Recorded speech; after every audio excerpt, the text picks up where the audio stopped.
Je travaille tous les jours pour montrer et démontrer aux gens que, une fois qu'on a porté un sabot, on est tranquille des années. L'hiver, ça va vous protéger du froid, puis le bois va isoler, donc vous avez toujours les pieds au chaud. Et puis l'été, il fait jamais trop chaud. On est en Bretagne, je suis désolé de le dire, mais il fait déjà assez chaud pour nous. Mais on y respire tout le temps et le bois régule. Je m'appelle Mickaël, j'ai 46 ans, je suis le dernier sabotier du Finistère. C'est à Saint-Paul-de-Léon, au nord du Finistère, que Mickaël, 46 ans, fabrique et vend ses sabots depuis maintenant 4 ans. Hyper confortable. Merci. Et sa boutique a ses adeptes chez les Bretons. J'avais à peine 10 ans, donc c'était dans les années 50. C'était la mode, il n'y avait que ça. Quand je vois la finition, comment c'est fait et tout, on voit que c'est beaucoup plus confortable, plus léger. Les anciens, voilà, c'est pas par hasard, je pense, qu'ils mettaient ça, quoi. C'est vraiment pratique. Ah, mine de rien, c'est confortable. Et pour aller au potager, aux poules, c'est nickel, je pense. Mon père a été à l'école en sabot. Et quand je lui ai dit que j'allais faire des sabots, il m'a dit « T'es fou ». Aujourd'hui, voir des gens marcher en sabot, pour lui, ça paraît impensable. Mais je trouve qu'aujourd'hui, on a une mentalité qui est un petit peu différente. C'est-à-dire que les gens, justement, veulent du durable. On a marre de consommer. On a marre d'acheter une paire de chaussures en plastique, là, et pour les jeter dans 3 mois, alors que ça vient de l'autre bout du pays. Si pour les anciens, le sabot incarne un temps révolu, pour Mickaël, c'est devenu une passion.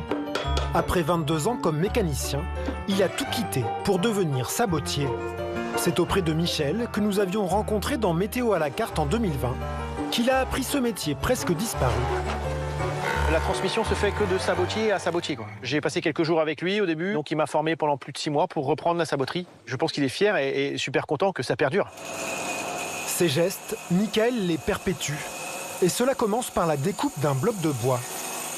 Alors là, c'est la préforme de sabot. J'ai la hauteur, j'ai la largeur et j'ai la longueur totale de mon futur sabot. Je note tous mes sabots, pied droit, pied gauche. On a tous dans les sabots un pied droit, un pied gauche. On n'a pas les 2 pieds dans le même sabot. Dès le début de l'automne, les sabots naissent par dizaines dans l'atelier de Mickaël. Car l'été, le bois est trop sec pour être travaillé. Alors là, on est sur du hêtre, et c'est du bois qui vient du Cranou, des forêts du Cranou ici dans le secteur. Et c'est un bois qui se prête très bien à faire du sabot. Parce que déjà, on l'a en abondance en forêt de Bretonne, donc en local. Et de 2, il n'est pas trop lourd quand il est sec. Il va être moins lourd que du chêne. Le bois est 100% breton, c'est sûr. Et on n'est que sur du hêtre vert, du bois vert. C'est du bois qui a été coupé récemment. Et c'est pas la couleur verte, mais c'est qu'il est plein de sève. Et comme ça, il est plus facile à travailler pour les machines. Ça va être plus facile de creuser. Donc là, j'ai maximum l'année pour le travailler. Parce que plus je vais attendre, ce fameux bois vert, là, il va sécher. Les machines risquent de casser et c'est pas bon. Ces machines, vieilles de plus de 80 ans, il les a héritées de ses prédécesseurs. Donc alors ici, je vais positionner mes carrés. Ici, on a un modèle. Le modèle va tourner. Le pied droit va tourner dans le même sens que le modèle. Le pied gauche va tourner dans le sens inverse. Cette machine, elle est de 1940. C'est une des dernières machines qui est sortie d'usine. Et c'est un privilège de travailler sur ces machines-là, puisque c'est les dernières. Je ne sais pas combien de sabots elles ont fait, ces machines-là, mais si elles pouvaient parler, elles pourraient nous en dire des choses, ouais. Donc maintenant qu'on a fait l'extérieur, on va faire l'intérieur pour pouvoir y glisser le pied. Avant les machines, chaque sabot était entièrement fait à la main. Chaque étape avait son outil. Mickaël les garde pour préserver la mémoire des anciens sabotiers. Le parroir leur servait à faire beaucoup tout ce qui est forme extérieure. Voilà. Dans la plupart des régions françaises, les sabots ont disparu au début du siècle dernier. Mais dans le Finistère, une terre humide et peu prospère, on les a portés jusqu'à la fin des années 60, rendant le rôle des sabotiers essentiel. Ils faisaient tout à la main. On dit qu'un bon sabotier, à l'époque, faisait 2-3 sabots par jour. Moi, sur les jours de production, j'arrive à en sortir 25, voire 40 paires de sabots. Sur 2 jours en étant tout seul. Si j'ai pas ces machines-là, s'il faut que je fasse tout à la main, demain, je suis plus là. Donc c'est de l'or. Il faut absolument que j'en prenne soin de ces machines. À l'époque, c'était la chaussure principale. Ils n'avaient que ça, donc ils n'avaient pas le choix. Les sabotiers, il y en avait plusieurs par village, il y en avait partout. Chaque sabotier a sa finition, chaque sabotier a sa pointe. Les anciens disaient que la pointe servait à décrotter le dessous de son sabot. Bien plus qu'une simple chaussure, le sabot fut aussi, dès la fin du 19e, un symbole des luttes ouvrières.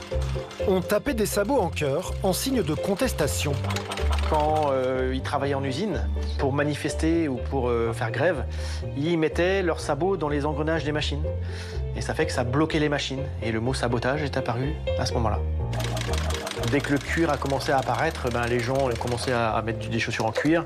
Et puis après, le cuir a pris la place du sabot. Les sabotiers ont commencé à disparaître. Après, le caoutchouc est arrivé et le plastique. Aujourd'hui, on est une douzaine en France, à peu près. 10-12 en France. Il faut changer l'image qu'ont les gens du sabot qui n'est pas confortable, d'un sabot qui est lourd, et d'un sabot où on mettait de la paille, où il n'y avait pas de caoutchouc en dessous, il y avait des pointes. Vous êtes en chaussons à la maison.